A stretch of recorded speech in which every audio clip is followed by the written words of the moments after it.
Resume the meeting.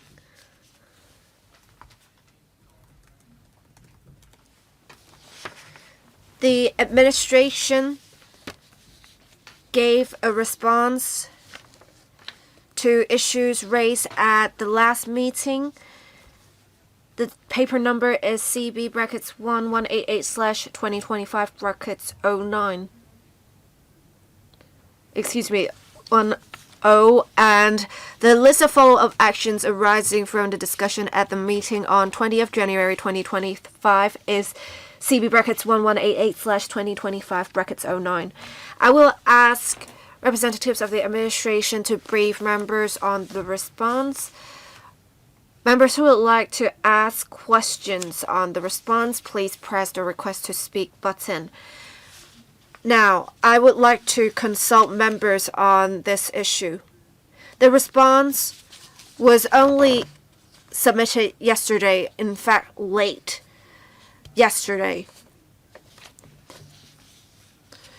If members have questions or comments to make or ask today, you may do so, but then we can also adopt the approach of when we get to the certain clauses, members may raise questions relating to the response then.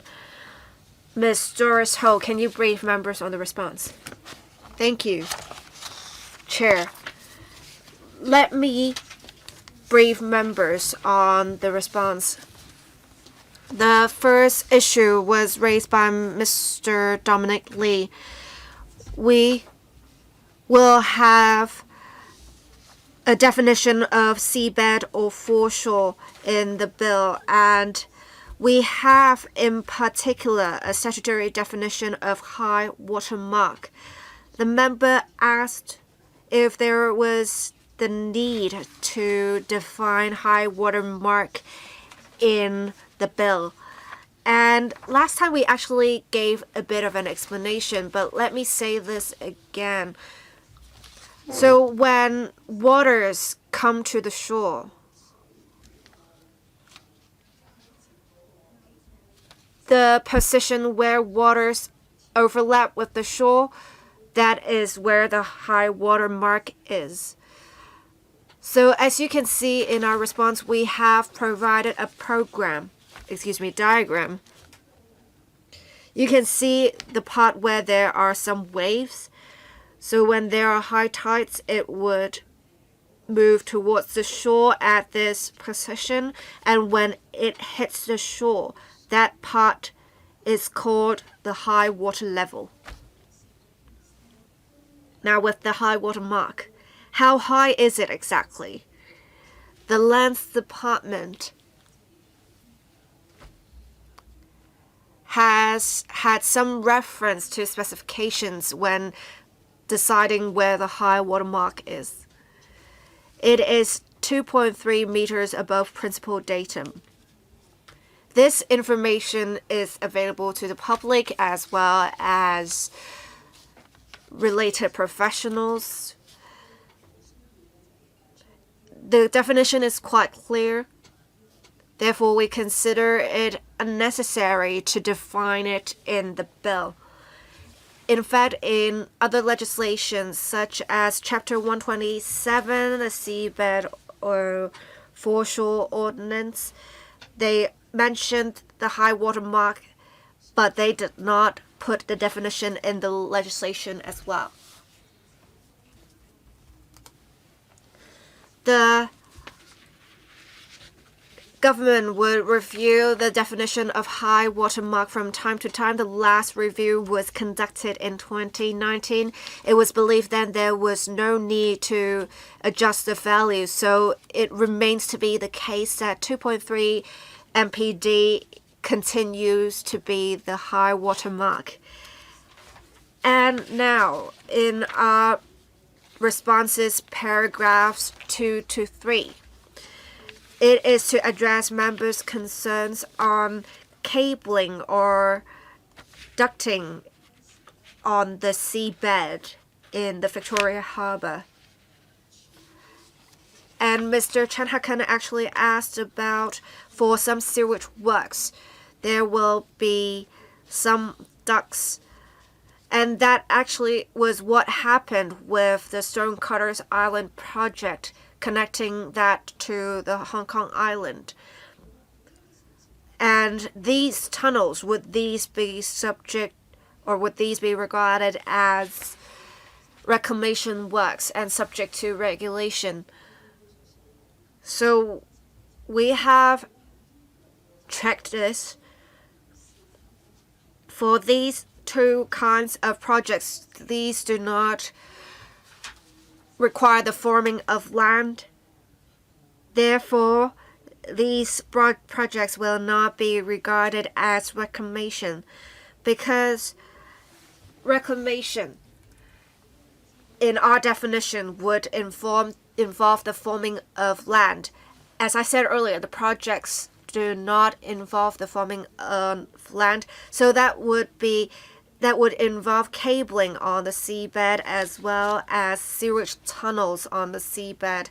Because they do not involve the forming of land, they will not be subject to regulation under the protection of the Harbour Ordinance. Regarding paragraphs 4 to 7 of our response, some members were concerned that the cap of 0.8 hectare on the specified area is enough. Let me say this. With the streamlined mechanism, we will follow the second schedule of the bill. It sets out some specified structures and devices. It's not the case that as long as the works are of these 14 types, they would automatically have their processes streamlined. There's another condition, that is whether it involves the forming of land. So with the structures and devices and features, if they involve the forming of land and they fall under the 14 types, and if they do not have an area exceeding 0.8 hectare, they will have the streamlined mechanism apply to them. But let me say this. If it is one of the 14 types of projects in Schedule 2, it does not require the forming of land. It would not be done with or exceeds the area of 0.8 hectare. It would not be subject to regulation of the streamlined mechanism. Now, why did we set the cap at 0.8 hectare? As we said in paragraph 4, we have seen before with harbour enhancement works, such as the construction of cycle track and promenade and boardwalks, they are most likely to be regarded as reclamation works. However, for seawalls and other structures to mitigate the extreme climate risks, they are less likely to be regarded as reclamation works. So we have seen with some large-scale harbour enhancement works, such as the construction of piers, we have seen the pier in Western. That is an example, and that pier is less than 6.8 hectare in size. So we believe the cap being set at 0.8 hectare is appropriate. And that should be enough to deal with harbour enhancement works in the future. In paragraph 5, we want to address some Mr. Lam's concerns. For devices mitigating extreme climate risk, is 0.8 hectare enough? We have consulted the technical departments. We have some examples of these. We have in Cheung Kwan O Promenade or the harbour front, we have some wave absorption structure. and it is on the shore. We have a photo here. This would not be regarded as reclamation.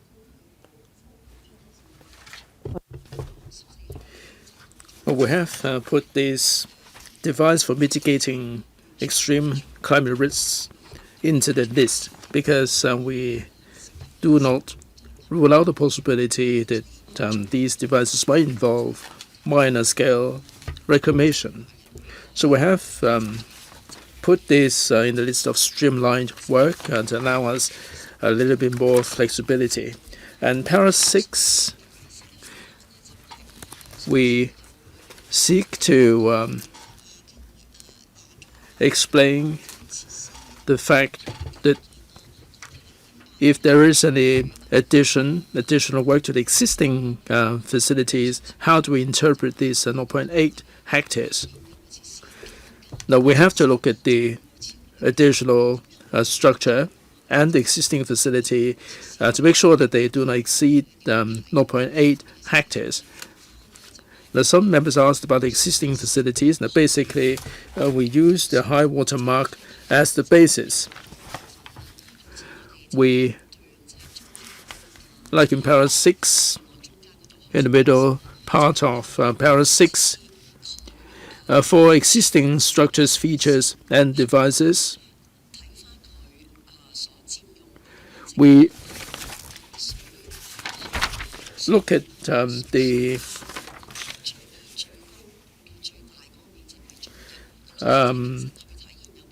area of harbour occupied underwater or covered at above water surface, whichever is the largest. So basically, we are using the high water mark as the yardstick. And the final question, paras 8 to 10. Last time, when we came to the clause-by-clause scrutiny, members did make some comments about the long title.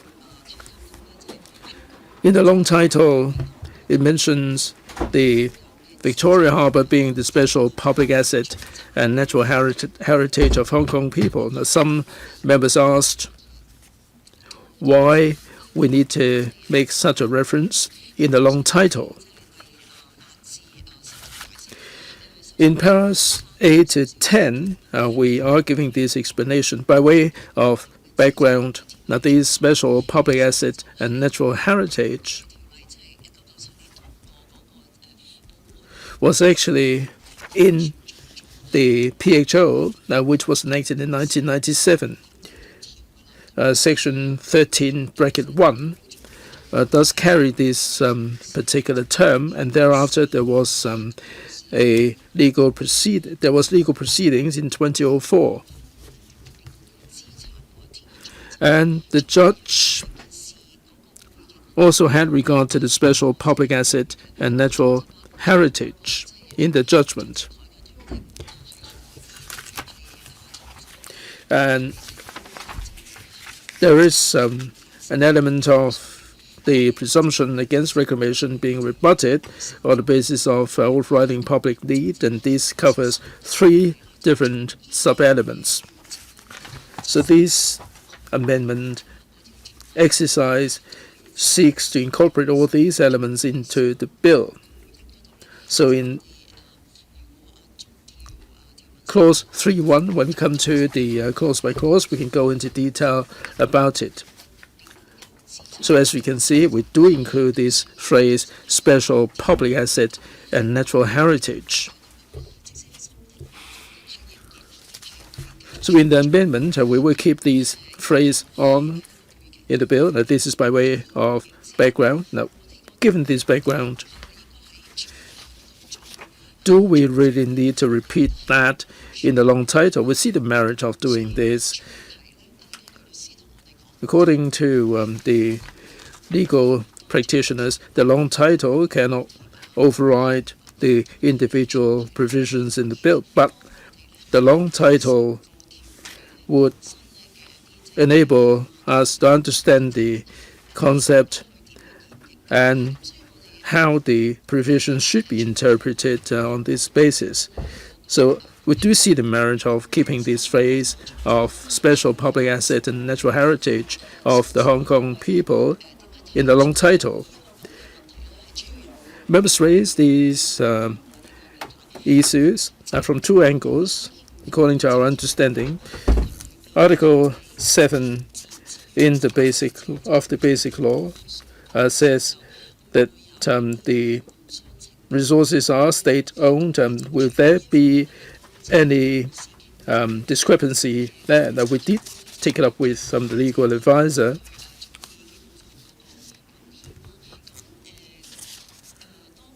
When the basic law was drafted, there were some experts from the drafting committee that said that Article 7 is in line with Article 9 of the Constitution. Article 9 also says that natural resources belong to the state.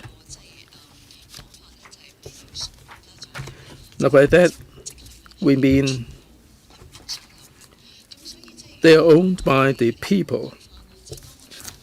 So when we say that the Victoria Harbour is the special public asset of the people of Hong Kong, it would be consistent with the basic law as well as the Constitution, and there is no discrepancy there between the two. That's point number one. Second, in the long title, if there is such a reference, would that increase the risk of judicial review? Again, we took it up with the legal advisor. We do see any ground for undue concerns, because we are protecting and preserving the harbour, and we also clarify this vis-a-vis the special public asset. And this presumption against reclamation, we spell out under what circumstances can be rebutted and under what circumstances exemption can be granted. And also in the bill, the 2004 ruling has included three elements. We are incorporating these three elements into the bill regarding the rebuttal of the presumption of against reclamation. So we're trying to put the bill beyond doubt. Where the whole thing is submitted to the Chief Executive and Council, what sort of criteria would be adopted to rebut the presumption? It would be, with all these spelled out in the bill, it would provide a very good foundation to guard against any potential judicial review. Thanks very much. There are 4 members on the list: Dr. Lo Wai Kwok, Mr. Lee Chen Keung, Mr. Chen Hock Fong, and Mr. Andrew Lam. Dr. Lo, 4 minutes, please. Chairman, thank you. Well, at the last meeting, in connection with special public asset and natural heritage of the people of Hong Kong, I did raise some doubts about the people of Hong Kong.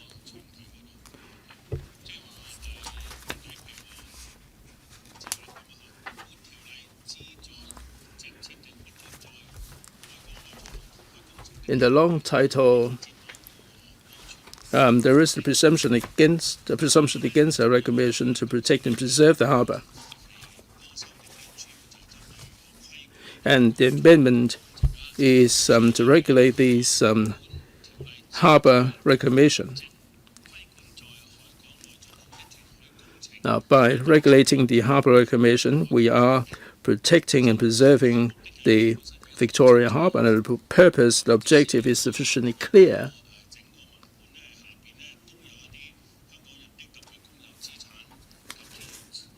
Now you may have the phrase, the phraseology, special public asset and natural heritage, but do we really need to highlight this phrase, the people of Hong Kong? Now, for this special public asset and natural heritage, that you are protecting and preserving this special public asset and natural heritage, and this is sufficiently clear. Do we really need to put in the phrase, the people of Hong Kong? They may have a lot of argument over the people of Hong Kong, and this may give rise to some potential misunderstanding.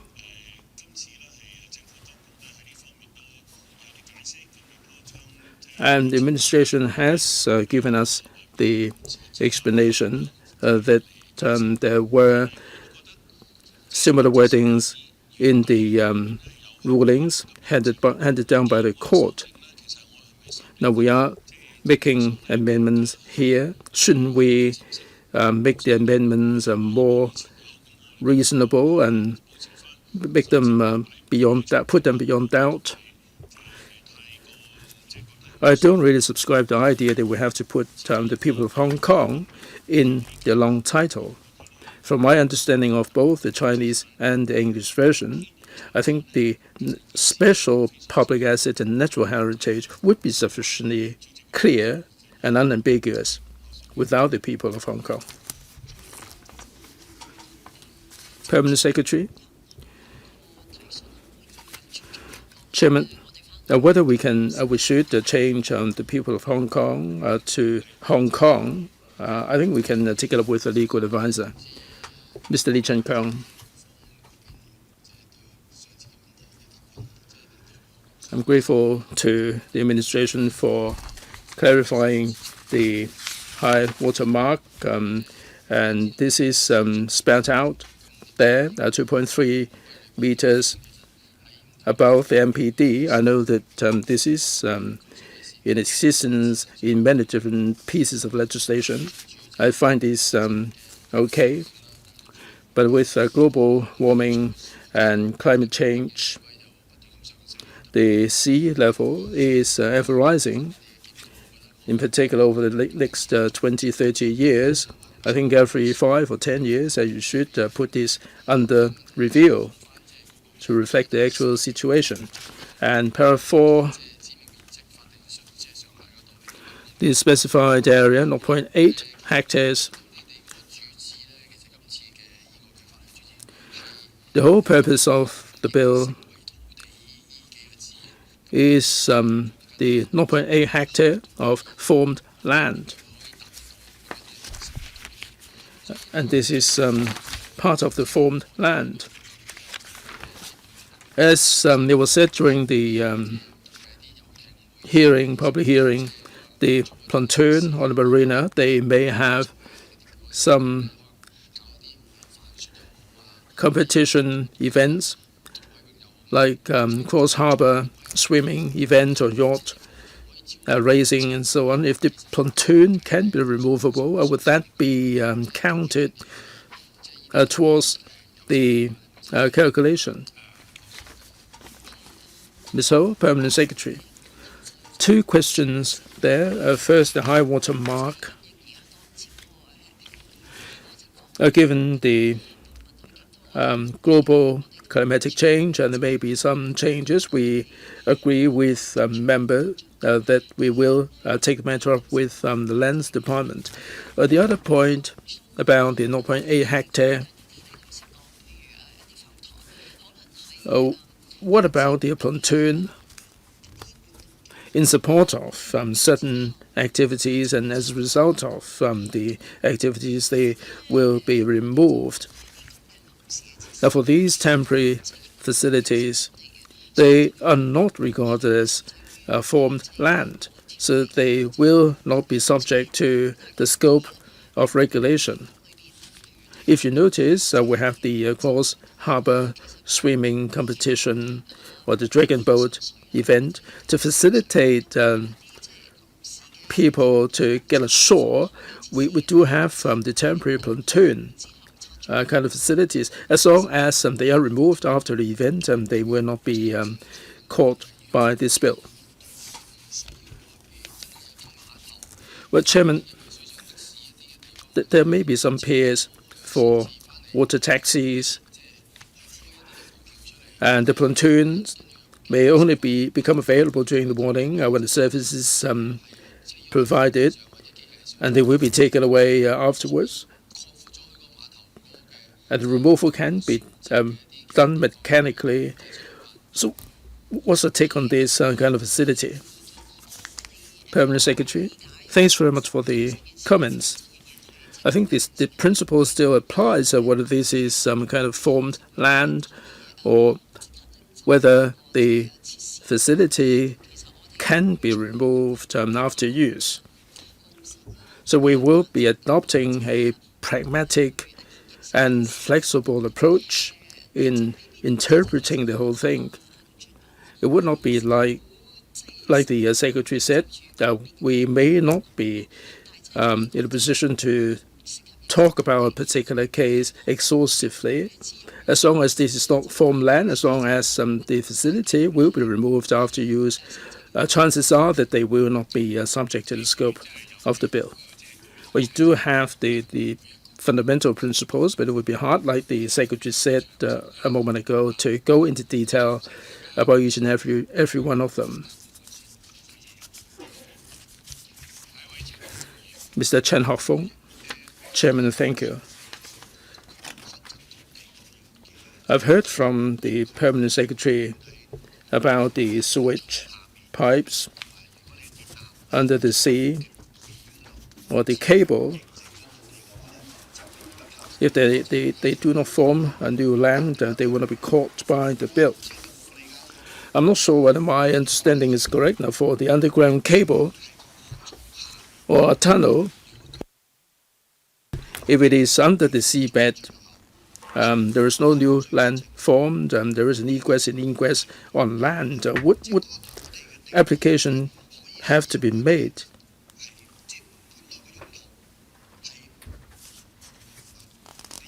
So you are trying to put this to some use. It is still formation of land. It's a question of what it is, above water or below water. And if there is a undersea tunnel which doesn't appear on land, would this be caught by this bill? I'll just answer as a matter of principle. In the past, tunnels which are across Harbour, for example, the Central Kowloon Highway, which runs from To Kwa Wan to Kai Tak. The tunnel is undersea, and it involved a temporary reclamation, but not permanent reclamation. But once the tunnel comes up the sea onto the land, then there will be some land that need to be formed so that a tunnel can be extended to the land. So there will be some sort of formation of land. So we believe that if land has to be formed, and that will be subject to PHO. I just want to clarify, undersea or on the seabed, if you carry any construction, like the building of tunnel on the seabed, and extend the construction all the way to the land, which part of it will be taken into account, or would there be total exemption for it? Because the whole structure is undersea. Another question is, for the use of the harbour, there are limitations, particularly for facilities closest to the sea. Then there could be more limitations. So how we deal with that? We will look at the actual cases like in the Central Kowloon Highway, for the tunnel to be undersea, that would involve temporary but not permanent reclamation. But when the tunnel comes out of the sea onto the land, then because you need to have the connectivity, so formation of the land may be required, and that would mean a permanent reclamation and be subject to the PHO.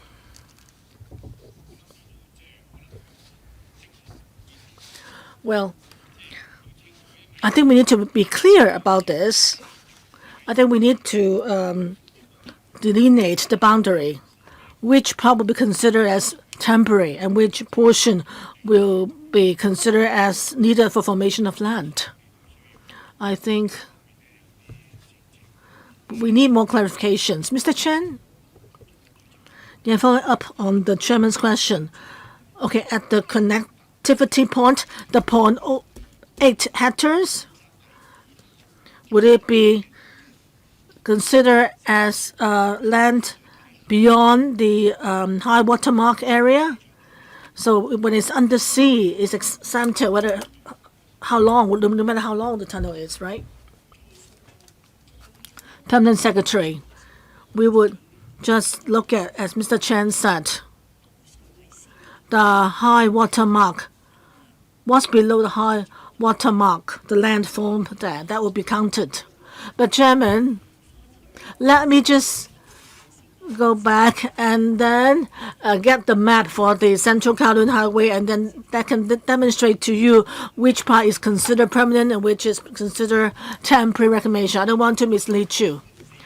Yeah, maybe you can give us more details which part is considered or is counted as reclamation, because in the future there could be the 4th or the 5th Cross Harbour Tunnel, and there could be similar controversies. So we should know what is the implications of the ordinance first, beforehand. Yeah, so maybe the government can give us more detailed elaborations. So next one, Andrew Lam. Yeah, similar follow-up question. I agree with the Permanent Secretary. We're talking about matters of principle because it's impossible for an ordinance to list all scenarios. But as for what we mean by formation of land, what constitutes such land, we need to be careful with that. If in the law it can be spelled out more clearly, I think that would be good. As mentioned by various colleagues this morning, we mentioned about pontoons as well. For structures that can be dismantled easily, that's clear, but temporary works are temporary works. But the tunnel itself has fixtures. Since it has fixtures, so would that constitute some sort of reclamation? I remember the boardwalk in the Eastern District, for the boardwalk in North Point. Above it are very tough materials, so we consider that as a formation of land. But if for pontoons, underneath it are some trawls, which are permanently sited there. So I'm just trying to show you, demonstrate to you as a matter of principle, for fixtures or devices to stabilize some sort of structures, you better differentiate them from land formation so we can have a better idea of how to deal with it as a matter of principle. Okay, would you give us all the information and elaborations in writing, right? Okay, in one go. Right. If the administration on our questions raised on January 20, if the government's response is fine with you and there are no other questions, then we'll go on with the clause-by-clause scrutiny. At the meeting on January 20th, the scrutiny began, and we were up to session 5. The Bills Committee will at the markup copy, the Chinese version of it, for the amendment bill, that is CB 11758/5024, page 4. Page 4. That is section 6. We will begin our scrutiny here.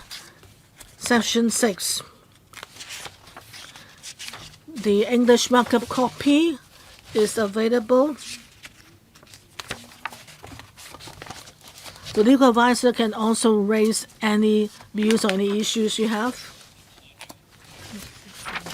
I will ask the administration to take us through the clauses, and there will be a PowerPoint presentation as well. And members with questions, you may press the button. For convenience sake, and also for the convenience of deputations, when you are citing any clause, please read the number in the middle of the copy for our reference. Ms. Lee? Thank you, Chairman. We're from 04, that is Section 2A. To start off with that, Section 2A is about the assumption and delegation by specified officers. For this Harbour reclamation, a specified officer may, under the ordinance, act on its own, or in 1A, ask other person, like a person who is not an officer, to carry out the work. So this is people who could be contractors, or for some projects which are carried out by private individuals or organizations. So that's covered by 1A. And 1B is a public officer on the specified officer's behalf. Because, as we mentioned in the last meeting, specified officers are really designated individuals. Like in the relevant ordinance, it could be the director of CEDD. And also for rail and transportation ordinance, it could be the secretary for transportation and housing. And so officials like them can assign a public officer on their behalf to work on reclamation-related work. And 2A2 says that a specified officer may, in writing, authorize a public officer, either generally or in any particular case, to exercise or perform any of the powers or duties conferred. So that's the arrangement for delegation. That's Section 2A. Any questions? As for delegation of powers, theoretically, the delegation can last or can be valid for all powers. Yes, it can be partial or full powers or responsibilities. Say, in Section 127 of the Foreshore and Seabed Ordinance, it can be someone from the CEDD and be delegated by the reclamation involved, the department involved in the reclamation. Next one. Oh yeah, legal advisor. The government also explained that this also applies to other organizations delegated to carry out harbor enhancement works. So do you think we should make it clearer in 2A that other people can be covered? Because the way that it's written now, it does not mention private and government organizations can be given the powers as well. Ms. Lee? Yeah, thank you for your question. Because the design of 531 is to impose the guideline of underwriting overriding public need on the officer. So even if the project is initiated by private or non-governmental organizations, ultimately it's the public officer. Even for a private reclamation project, the public officer, like the, for example, lands department, needs to be the party to contact to deal with issues like a settle.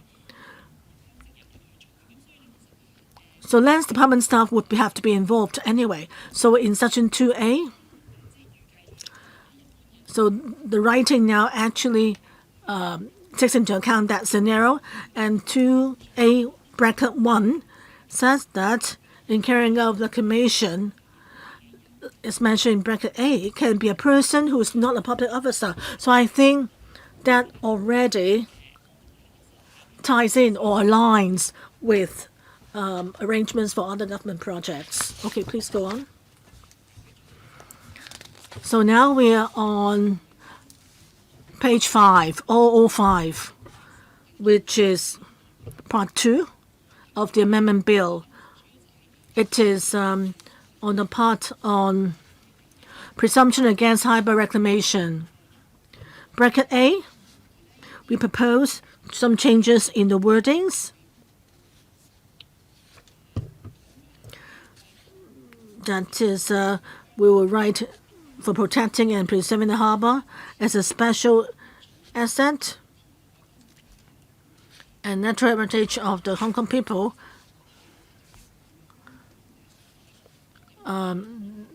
We just now you were talking about what's the definition of Hong Kong people. We look better into that, but this section is to make it clearer that the purpose of the presumption against harbour reclamation is to protect and preserve the harbour.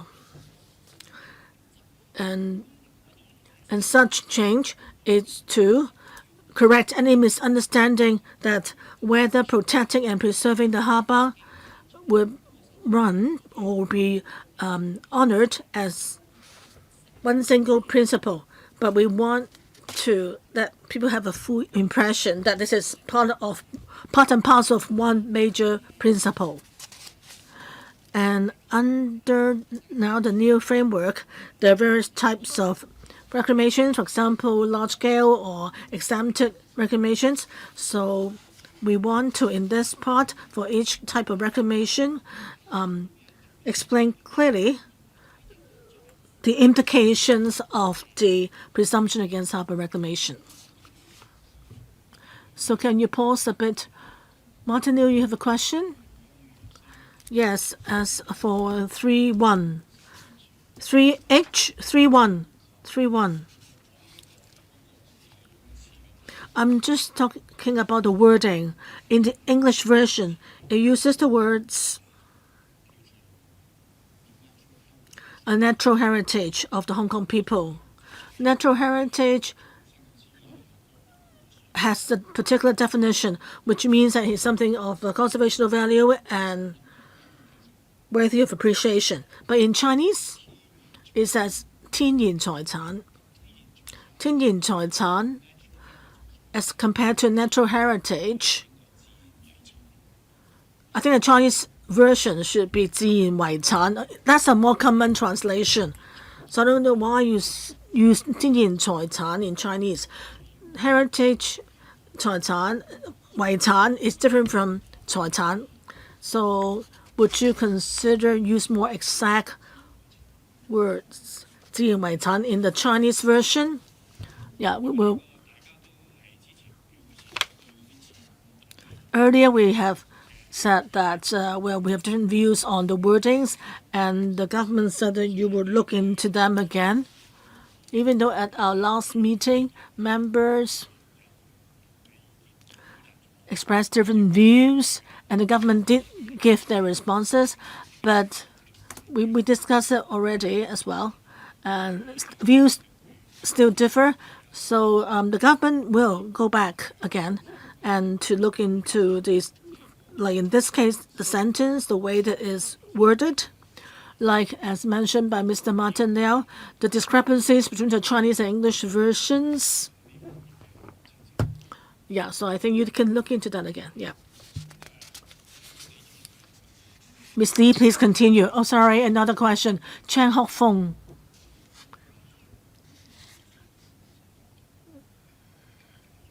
So, again, on 3-1. For protecting and preserving the harbour as a special public asset and natural heritage of Hong Kong people, there is a presumption against harbour reclamation. Why is it one? Just one. Miss Lee, I think this just corresponds with the original wording. Just corresponds with the original text. Why is it just A? Because there can be many presumptions. Just a singular word here.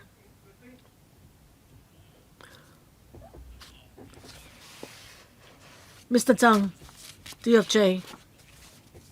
Looking at the Chapter 531, the relevant clause says that it uses the singular word in the Chinese version. It actually does not really refer to a particular number, one or more. It's just used to identify what kind of presumption. We think that a presumption is appropriate. We're not talking about one or two or more presumptions. We are just assuming the situation of presumption only. So we think that to add the A, the singular word there, would actually improve the flow of the whole clause. That's all. Next one, Li Chenkang. So if it's just to improve the flow of the writing, then I think in the Chinese version there should be brackets put there.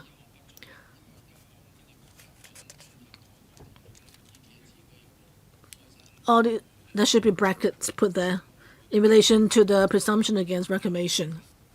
Mr. Zhang, thank you for your question. In Hong Kong laws, it's very rare to have the legal text, in the legal text to have brackets put in particular words. It's rare for us to use brackets. Here we just want to show the presumption in general, which is presumption against reclamation. And we also mentioned already in the amendment bill, we defined what the presumption is early on. Ms. Leonie Lee, please proceed. Thank you. For Section 3.2, on page 5 of the English text, all public officers and public bodies must have regard to the presumption against reclamation for guidance in the exercise of any powers conferred on them.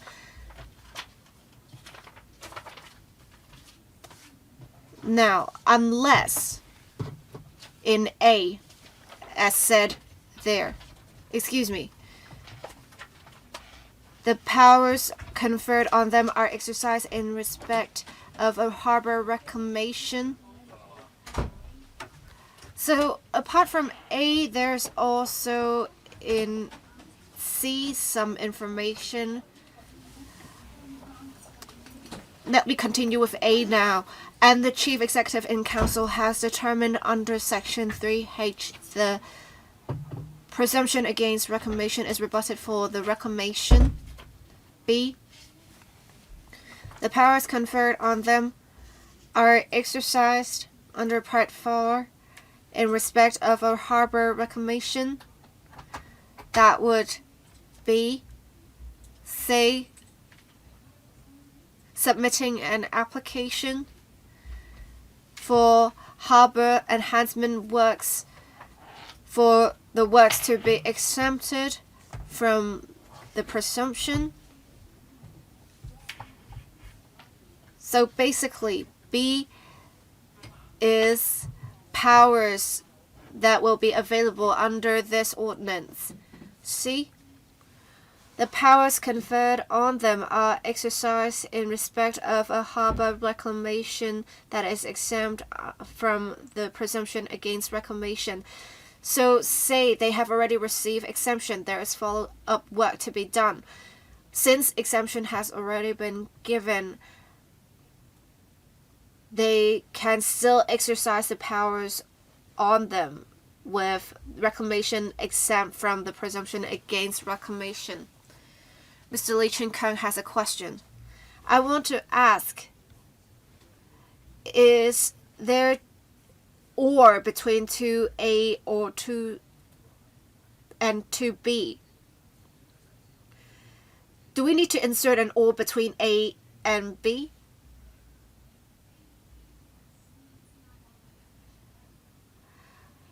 Ms. Leonie Lee. A, B, or C, each of them would have an or, and I understand that only between B and C that an or will be needed. Thank you. Thank you. Now, let's move on to page 6 in the English text, section 3.3.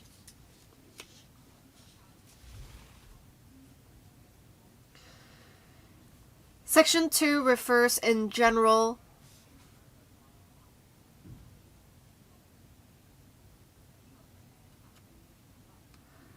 when exemption can be given for the presumption against reclamation. Section 3.3 limits that scope.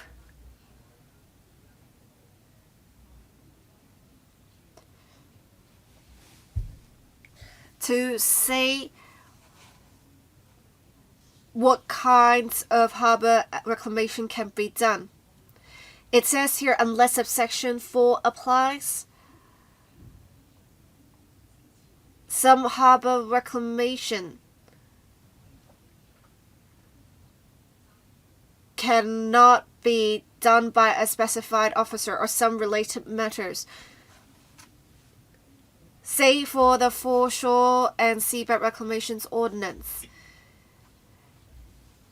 it would be the case that,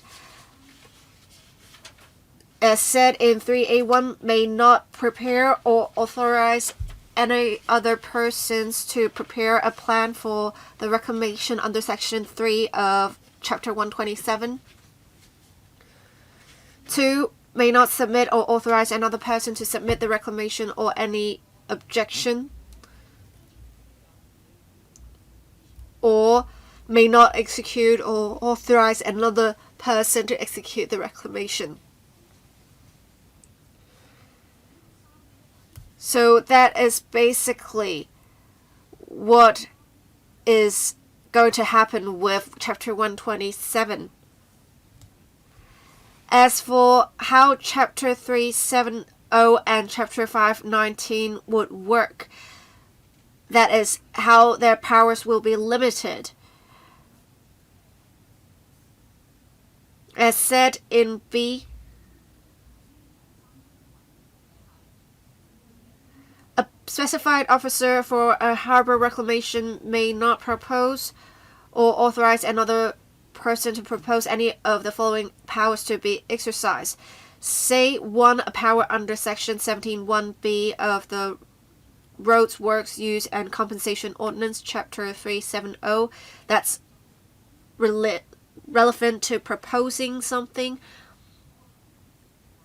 As for C, it would work for how, when it comes to authorizing another person to propose powers to be exercised. The two work exactly the same, but then because they apply in different scenarios, they have some wordings that differ. Now, for powers exercised, they are limited in the sense that the officers must be compliant with certain rules. Should I go on with subsection 4 before members ask questions? Sure. So when something happens, one may not propose reclamation, one may not submit plans, etc. When will these happen? It is when the Chief Executive in Council has determined under Section 3H that the presumption against reclamation is rebutted for the harbour reclamation.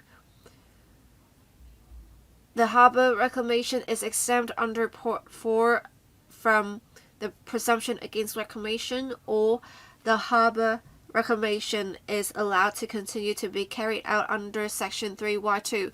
What does this mean? When there is an exemption that has been granted, there are some instances of incompliance.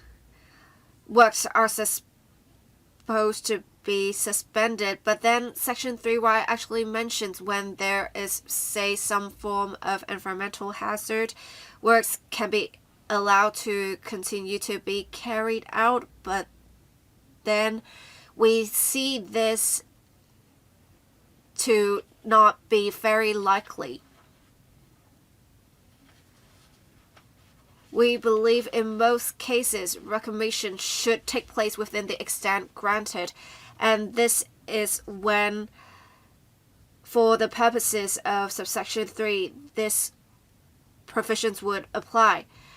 I want to ask for section 3.3. It is when the rebuttal against presumption has yet to be made, or an exemption has yet to be granted. We have seen for some private proposals before, the first stage would be initiated by the government.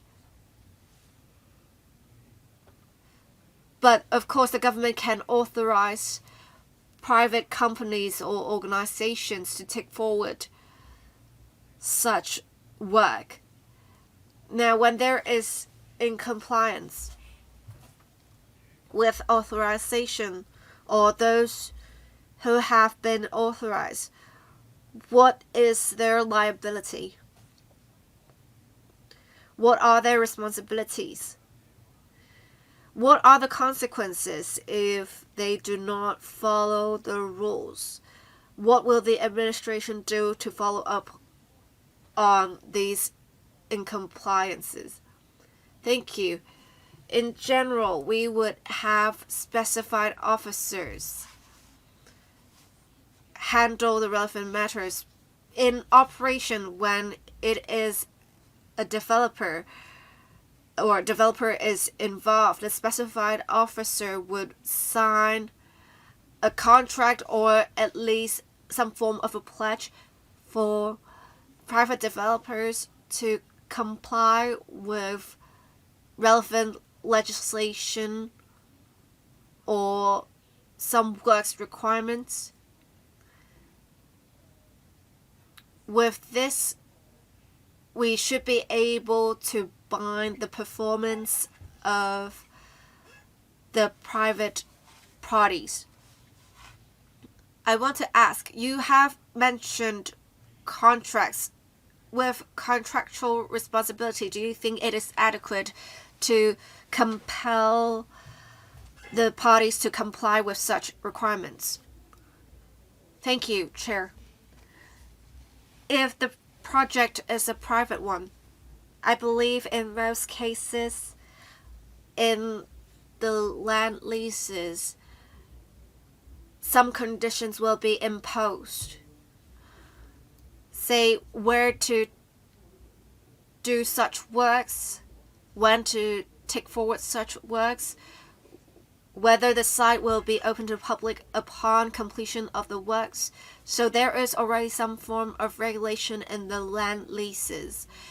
If they do not conform to the conditions under land leases, there is enforcement action that can be taken by the lands department.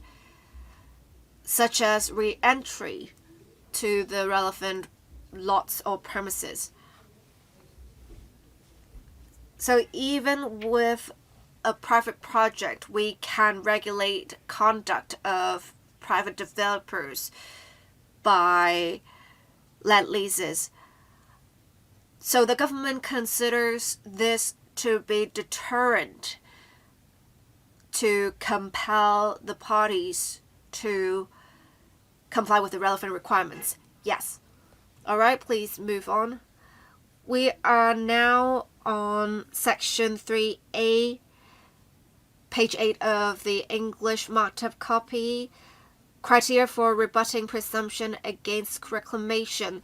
The contents here are basically what was mentioned in the 2004 judgment. Let me talk about the details now. 3AA, there is an overriding public need for the reclamation and the need is compelling and present. B, there is no reasonable alternative to the reclamation. And C, the extent of the reclamation does not go beyond the minimum of that which is required by the overriding public need. It is almost word for word what appeared in the 2004 judgment, and the legal advisor raised some questions about this clause or this section. She asked if the wording is clear enough to reflect the principles. But let me say this, as I said, it is almost word for word what is said in the 2004 judgment. And since we have referred to relevant case law, it should be all right, and we consider the principles in the 2004 judgment to continue to apply. When assessments are made by the relevant departments in future, apart from considering the relevant factors, we will also promulgate some administrative guidance to set out factors to consider so that departments and private companies and organizations may refer to such for reference. Thank you. Mr. Andrew Lam. I would like to raise the same point made by the legal advisor. I'm not saying the wording is necessarily wrong, and I agree that the approach taken should be that we should set out clearly the requirements or the factors to be considered in the administrative guidance. In fact, some in attendance today at the public hearing said that the Victoria Harbour should be used for leisure or tourism, but would these constitute overriding public need? When time is pressing, if we have to go through the courts, it may be hard to complete the relevant works on schedule. I think if you can be clear about what factors are to be considered, that would be ideal. Ms. Leonie Lee, we note Mr. Andrew Lam's suggestions. We will set out clearly the factors to consider in the administrative guidance and what perspectives may be taken. Legal advisor.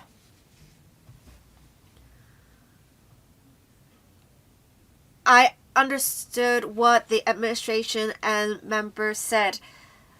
In the 2004 judgment, they have set out very clearly the principles, and they also set out in detail what factors to consider. That's why we wrote to the administration to urge them to review whether the wording here has set out clearly the CFA's overriding public need test. If not, they may consider setting out the criteria in the practice guidelines. In the 2004 judgment, they have gone into great detail with Section 3A's wording here. It's more general, the general principles. All right, Permanent Secretary, any response on this? I agree with what Mr. Lam and the legal advisors said. I think we will have the administrative guidance practice guidelines do important work in this regard. We want to say that Section 3A is more about the general principles. Say, A, what kind of need it is, what is it, social need, economic need, leisurely need, whether the need is compelling and present. It is, of course, a bit vague in a way. We consider a need to really narrow it down in the practice guidelines. Say for B also, there is no reasonable alternative. What does reasonable mean? So say for the Central Wan Chai bypass, what is a reasonable alternative? If one has to go through the hinterland, one has to resume land, residents will be affected, much resource would have to be expended. With the compiling of the report by the relevant departments, what factors are to be considered, we will make sure to set them out in the practice guidelines. We do agree with the member that this is the approach that should be taken. Thank you. Please proceed. Thank you. Part 3, Overriding Public Need Assessment. Section 3B. OPNA Report. Subsection 1. A specified officer may make a report that sets out an assessment as to whether the presumption against reclamation may be rebutted. Subsection 2. An OPNA report. Well, basically, the format of the OPNA report and the contents. An OPNA report must be made in a form specified by the Secretary for Development. The format will be set out in the technical circular. The report must set out the details of the reclamation and the assessment as to whether the presumption against reclamation may be rebutted for the reclamation. The legal advisor also raised some questions about this clause. In paragraph 6 of the legal advisor's letter, the legal advisor asked what details would be required to be set out in an OPNA report and the types and extent of supporting materials to be included. Now, our preliminary idea is that for the reclamation, we will need them to set out the total area occupied, the plans, and the facilities proposed to be constructed, the relevant works, what part of the Victoria Harbour will be affected, how long it will take place, where it will take place specifically. As for the types and extent of supporting materials to be included, apart from what is needed for the works, when compiling the report, we would have collected some views. Those views should also be included. And project proponents may also engage consultants, and we would ask them to include consultant reports. Mr. Andrew Lam. Thanks very much, Commissioner, for addressing most of my questions. I refer to the guidelines. If the framework is not sufficiently clear, it might give rise to challenges. Thank you. Legal advisor? No supplement? Please carry on. Chairman, page 00093C. After the OPNA report, how is it going to be published? So as soon as practicable, after the OPNA report is made, the SO must deposit a copy of the report for inspection by the public free of charge. This is in line with many other practices. And if there are amendments to the report, there is specific arrangement in subclause 2. And we will make a distinction in accordance with 1 and 2. Subclause 3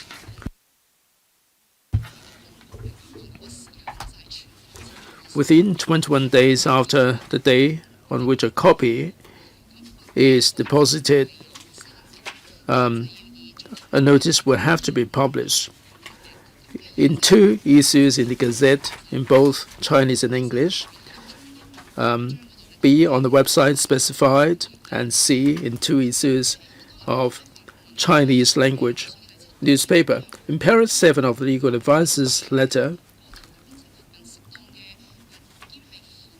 in the vicinity of the project, perhaps the notice should be published, should be displayed prominently. For major reclamation project, in particular in the Victoria Harbour, it would be gaining prominence in the community, and there would be press release to be published, and I'm sure that would arouse the attention of the members of the public. Mr. Lam. I'd like to confirm this. I assume that after the amendment, you still have to go through the 21 days, if this understanding is correct. After amendments, the original has been published. Would there be specific provisions to say that the amended version would supersede the original, or would that be in addition to the original? Yes, please. I can respond to Mr. Lam through subclause 4. Now, what would the notice entail? If there is no amendment, then it would cover the description of the general nature of the reclamation. But if there is an amendment, as alluded to by Mr. Lam, then it would include the general description of the amendment. It may be major amendment or minor amendment. Even for minor amendment, this has to be spelled out.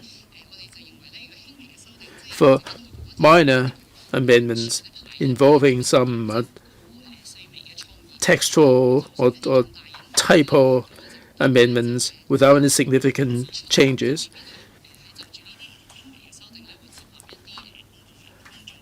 then there will not be any acceptance of public views.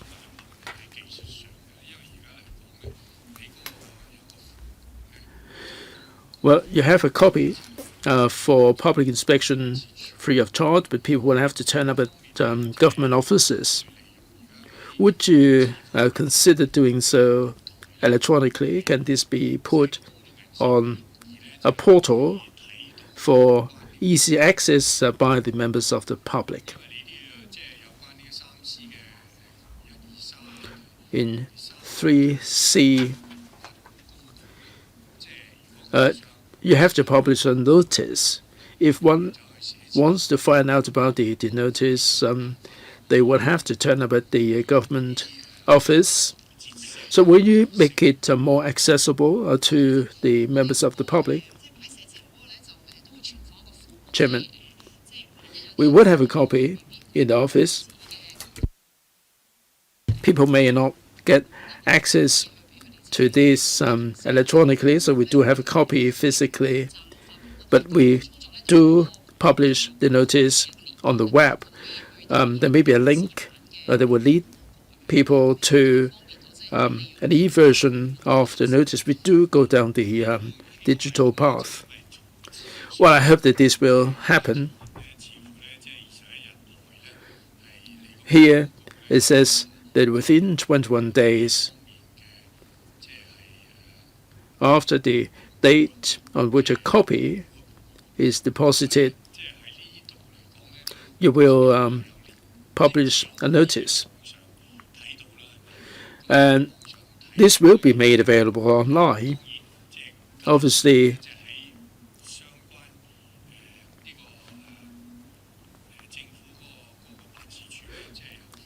there would be a copy that would be available at the government office.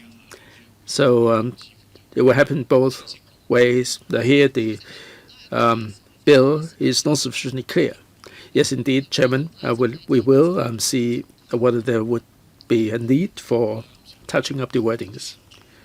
Mr. Andrew Lam, I didn't hear it well enough.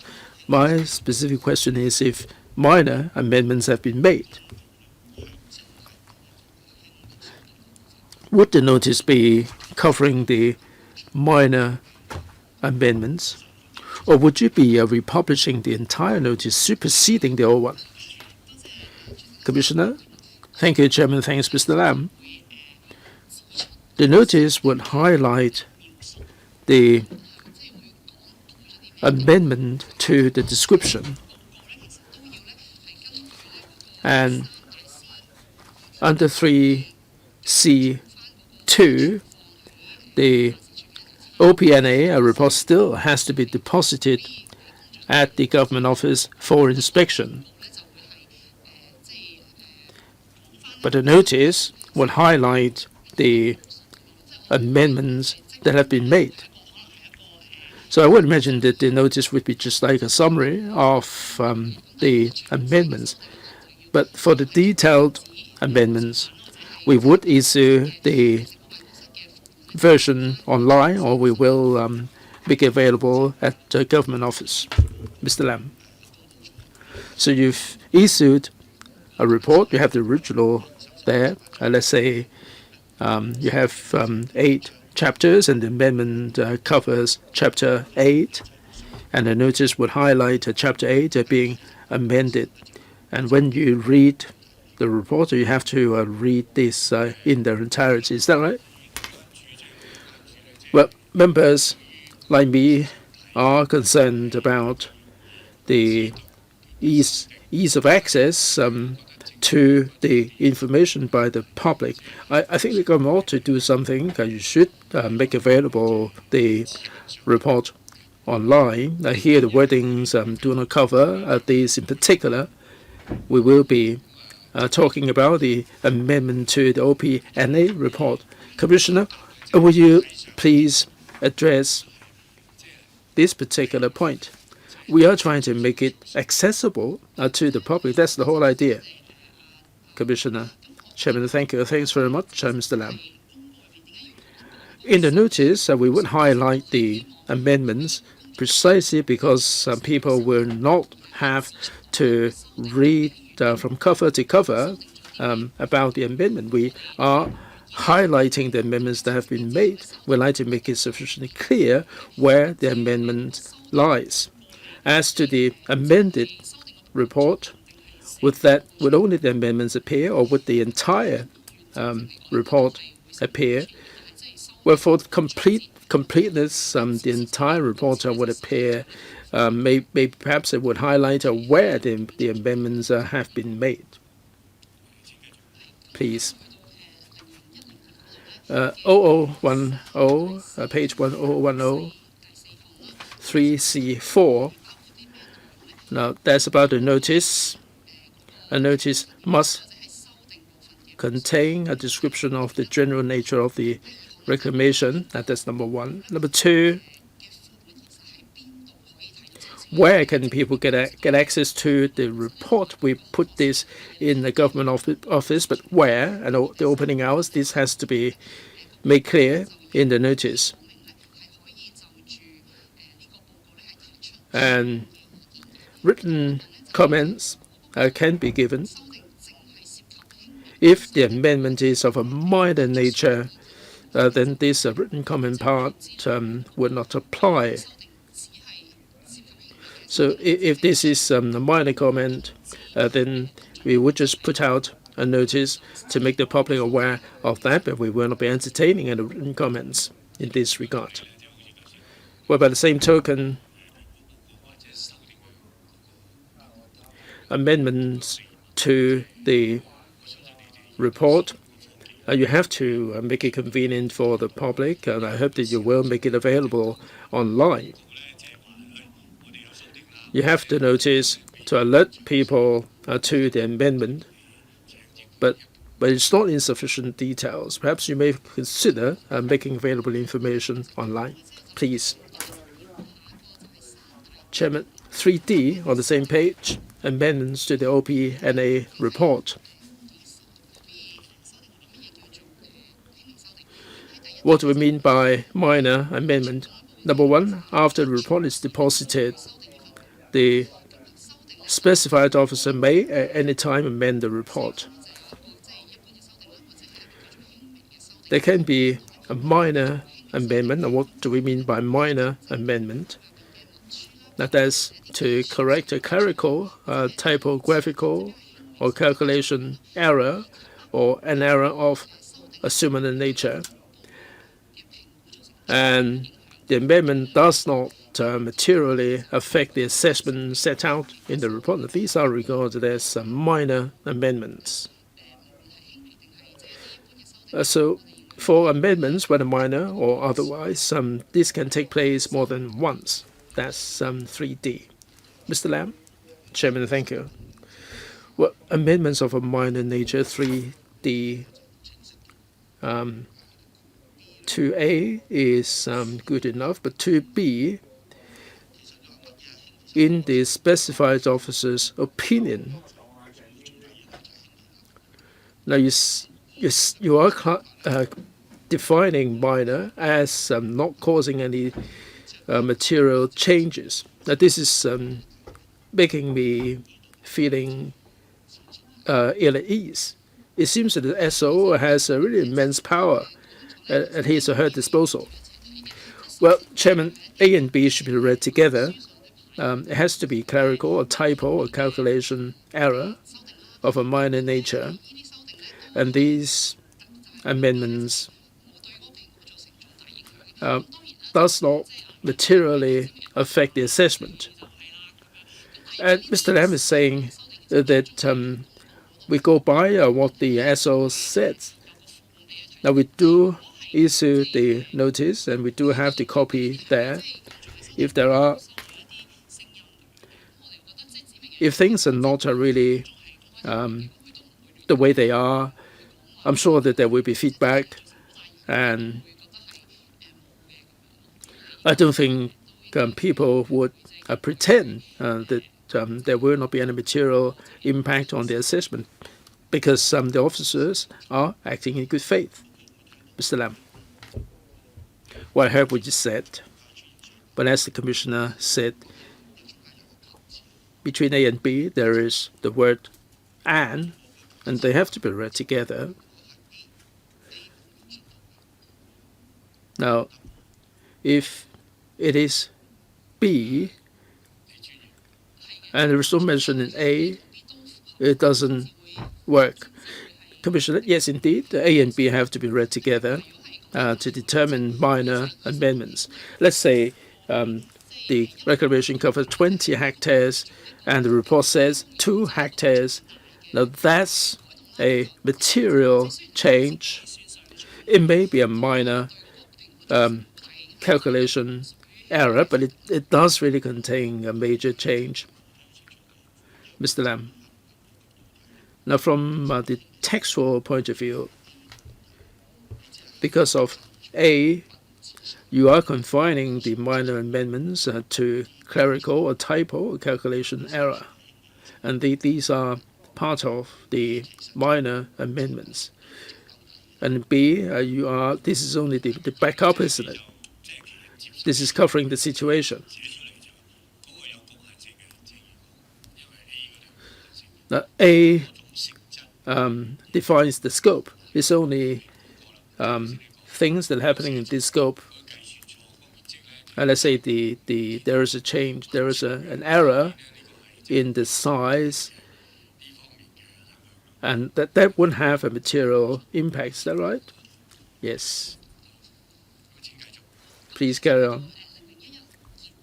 0011 subclause 3E, withdrawal of OPNA report. Number one, before determination by the CE in council, the specified officer will need to issue a notice for the report to be withdrawn. So before determination, the report can be withdrawn. And number two, in certain circumstances, if determination has been made by the CE in council and subsequently an SO is making some amendments, this still can be withdrawn. But a notice has to be issued before another determination is made by the CE in council.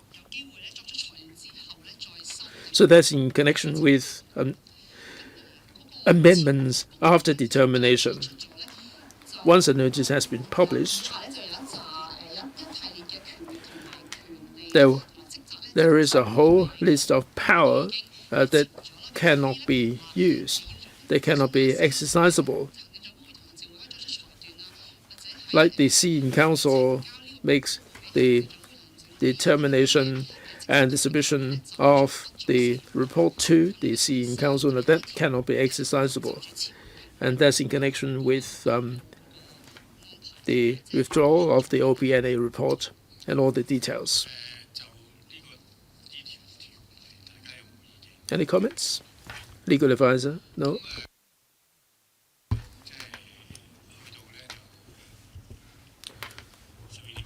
We're here till 1:45. Perhaps I bring this to a close now. We're going to be continuing from 3F next time. We will sort out the date of the next meeting and let members know about the details. Any other business? Unless you have any AOB items, I close the meeting now. Thank you all very much for being with us.